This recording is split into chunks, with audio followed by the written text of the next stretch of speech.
জাপিৰে তেওঁলৈ শ্ৰদ্ধা যাচিছে এখনি শৰাই লগতে এটি মোমেন্টো আগবঢ়াইছে ছাৰলৈ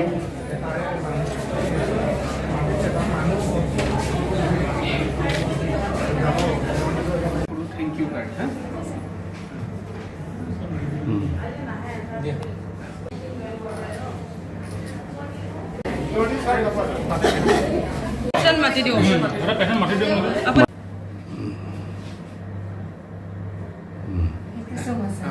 বঢ়াইছে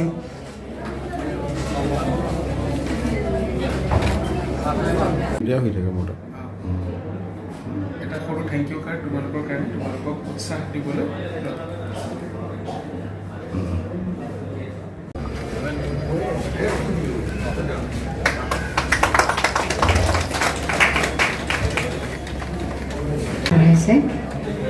লগতে এটি জাপিৰে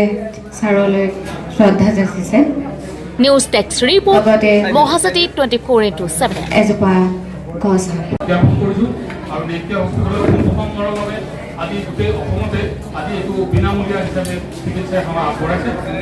সেইবাবে সকলো ইয়াত যিসকল ৰোগী আৰু তথা শুভাকাংক্ষী আৰু ৰাইজ আছে তালৈ মোৰ আন্তৰিক শ্ৰদ্ধাৰ্থী ধন্যবাদ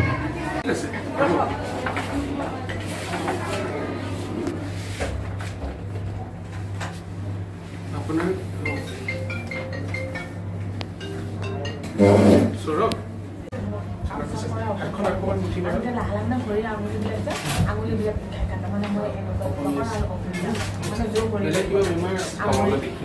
লগতে এখনি শৰাইৰে তেওঁলৈ শুভেচ্ছা জ্ঞাপন কৰিছে লগতে এটি মোমেন্টো তেওঁলৈ আগবঢ়াইছে এবাৰ অপাৰেশ্যন নালাগে এটা নেক্সট 3টা জায়গাত ফাটি আছে কিন্তু অপাৰেশ্যন কৰিবলগীয়া চেপা নাৰ্ভত এতিয়ালৈকে পৰা নাই হা ঠিক আছে যদি কোনোবা ডক্টৰে কৈ অপাৰেশ্যন কৰিব লাগে আপুনি অপাৰেশ্যন নকৰাব হা ঠিক আছে খালি আপোনাক দৰৱ দিম দৰৱটো খাব লাগিব ভালকে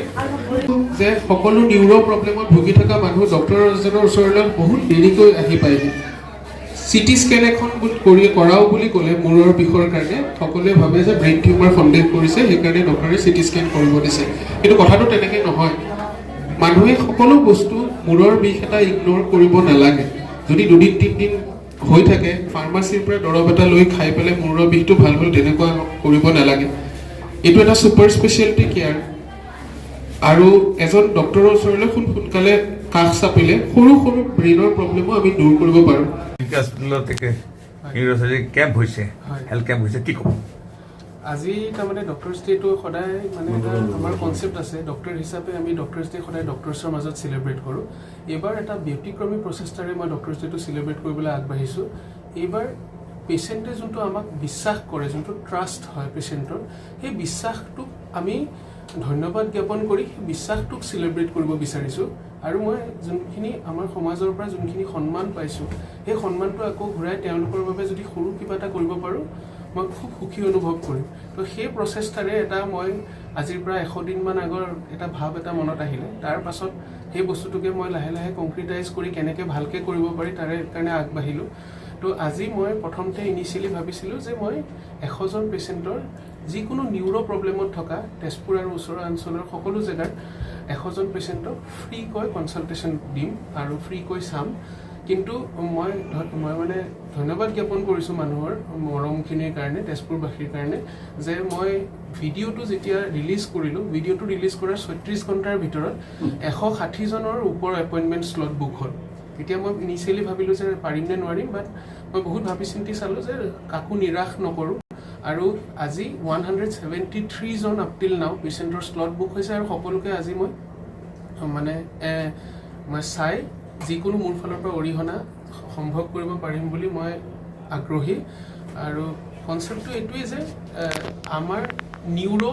ৰিলেটেড প্ৰব্লেমত ভুগি থকা মানুহখিনিয়ে সব বস্তুতে গুৱাহাটী যাব লাগিব বুলি এনেকুৱা ধৰণৰ মনস্থ কৰি থাকে তো ইয়াতো যে পেচেণ্টে নিউৰো চাৰ্জিকেল আৰু বা নিউৰলজিকেল কেয়াৰ পাব সেইটো এটা আশ্বাস জগাব বিচাৰিছোঁ সকলোকে লগতে আমি এইটোও ক'ব বিচাৰোঁ যে তেজপুৰ নেম কেয়াৰ প্ৰত্যেক মাহত আমি এটা পেচেণ্টৰ ডায়েবেটিছ বা আৰু বাকী আনুষংগিক প্ৰব্লেমৰ কাৰণে যি পেৰিফেৰেল নিউৰোপেথি হয় তাৰ কাৰণে এটা আমি কেম্প অৰ্গেনাইজ কৰোঁ তো সেই কেম্পটোতো সকলোৱে যোগদান কৰিব পাৰে আৰু লগতে 2 মাহৰ মূৰে মূৰে স্পাইন অৰ্থাৎ ৰাজহাড় মেৰুদণ্ডৰ এটা স্পেচিয়েল স্ক্ৰিনিং কেম্প অৰ্গেনাইজ কৰোঁ এই দুটা কেম্পতে এটা আধুনিক মেচিন আনি কম্পিউটাৰ জেনেৰেটেড ৰিপৰ্ট পেচেণ্টক দি পেচেণ্টৰ কেনেকুৱা ডেফিচিয়েঞ্চি আছে বা বনৰ কণ্ডিশ্যন কেনেকুৱা সেই বস্তুখিনিৰ প্ৰতি মানে আমি এটা পেচেণ্টৰ সজাগতা জগাবলৈ বা কণ্ডিশ্যন মানে সেইখিনি বস্তুৰ ওপৰত পেচেণ্টে নিজৰ এটা সজাগ হৈ থাকে যে নিউৰ' চাৰ্জাৰী মানে ব্ৰেইন টিউমাৰ অপাৰেশ্যন কৰা ডক্টৰ নহয় যিকোনো ব্ৰেইন আৰু স্পাইনৰ অৰ্থাৎ ব্ৰেইন আৰু ৰাজহাড়ৰ মানে সকলোখিনি কেয়াৰ যে নিউৰ' চাৰ্জিকেল আমি দিব পাৰোঁ আৰু সেইখিনি বস্তুকে মই মানে সজাগতা জগাবলৈ এইখিনি পদক্ষেপ মানে কৰিছিলোঁ আৰু মই এতিয়ালৈকে মই ভাবাতকৈ যথেষ্ট বেছি মৰম আৰু বিশ্বাস পেচেণ্টৰ পৰা পাইছোঁ আৰু আজি চাওঁ সকলোৱে মই ভাবা মতে যাতে আজি কামখিনি সুকলমে কৰিব পাৰোঁ দেখা গৈছে যে নিউৰ' যিটো প্ৰব্লেম হয় বাহাৰ মেইন কাৰণ হৈছে যে তাৰ সজাগতাৰ অভাৱ যিকোনো ধৰণৰ প্ৰব্লেম এটা কঁকালৰ বিষ বা ডিঙিৰ বিষ বা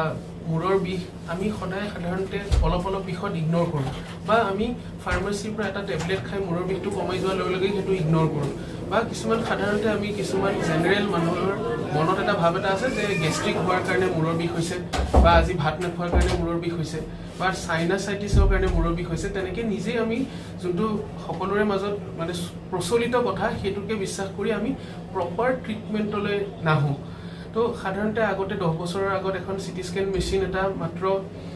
ডিষ্ট্ৰিক্ট লৈ এটা আছে আজিকালি প্ৰত্যেকখন টাউনতে এটা চিটি স্কেন মেচিন হৈছে বা পৰীক্ষাত প্ৰব্লেম এটাত ভুগি থাকিলে ইমিডিয়েটলি ডক্টৰৰ ওচৰলৈ অহাৰ মানে সজাগতাটো এতিয়াও যথেষ্ট কম আৰু চিটি স্কেন বুলি বস্তুটো লৈ পেলাই এটা ডাঙৰ মানে মানুহৰ মনত এটা গেপ আছে যে চিটি স্কেন কৰা মানে ব্ৰেইনৰ টিউমাৰৰ কাৰণে ভাবিছে ডক্টৰে তেনেকুৱা ধৰণৰ এটা ভাৱ আছে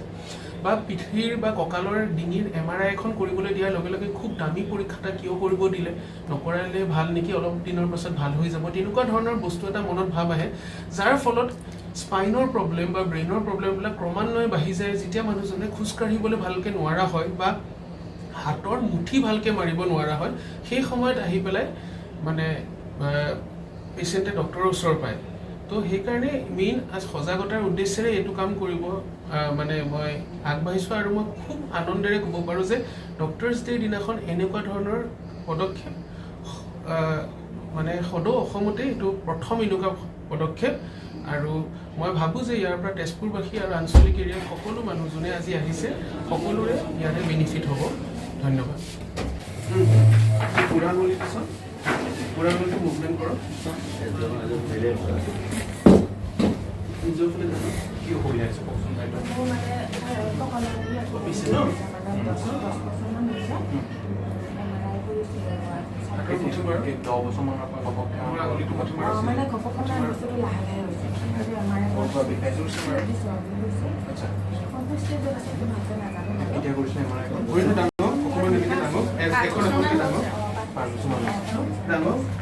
এতিয়া মানে মোৰ এই কথাটো কিবা অসুখ